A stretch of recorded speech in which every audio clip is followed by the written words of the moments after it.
안녕하세요. 그나마 타임입니다.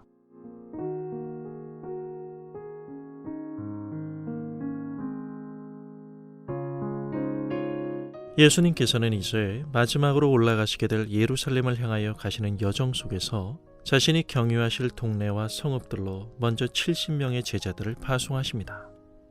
그들을 둘씩 짝을 지어 보내시면서 주님은 말씀하십니다. 추수할 것은 많은데 일꾼이 적구나. 그러므로 추수하는 주인에게 추수할 일꾼들을 보내어달라고 청하여라. 하나님 나라의 복음을 듣고 돌아오는 사람들을 예수님은 무엇보다 쉬운 예로서 추수의 이미지로 설명하십니다. 때가 되었다는 것이죠. 그런데 이 일에 있어 주님의 진지한 고민이 묻어나는 언급이 있습니다. 바로 추수할 일꾼이 적다는 것입니다. 그래서 주님은 추수할 주인에게 추수할 일꾼들을 보내어 달라고 청할 것을 제자들에게 당부하십니다. 유의할 것은 이 말씀은 단순히 추수할 사람의 숫자의 많고 적음의 양을 말씀하시는 것이 아닙니다.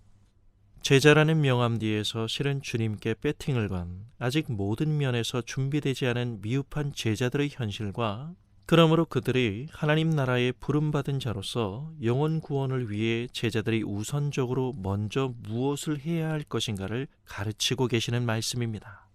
정말 그렇습니다. 지금까지의 제자들의 모습을 미뤄볼 때 저도 그다지 믿음직스럽지 않은 것이 사실입니다. 답답함을 느낍니다. 예수님 안에 계시된 하나님의 뜻을 제대로 아는 이는 그들 중에 얼마나 될까요? 주님께서 누누이 말씀하셨던 십자가의 제자도로 무장하지 않고는 감당할 수 없는 일이 복음을 전하는 사역입니다.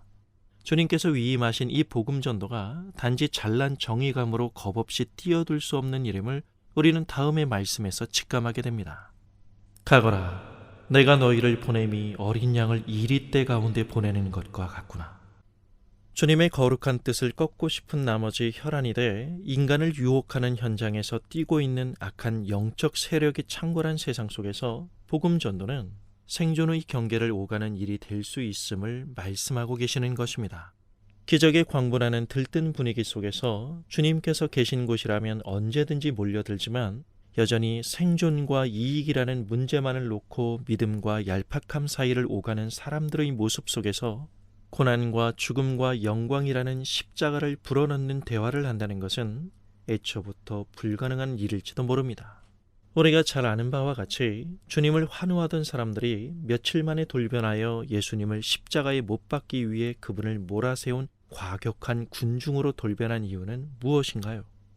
결국 주님을 섬겨도 자신들이 기대하던 현세적인 유익을 얻을 수 없다면 사람들은 당장 본색을 드러낼 것이기 때문입니다.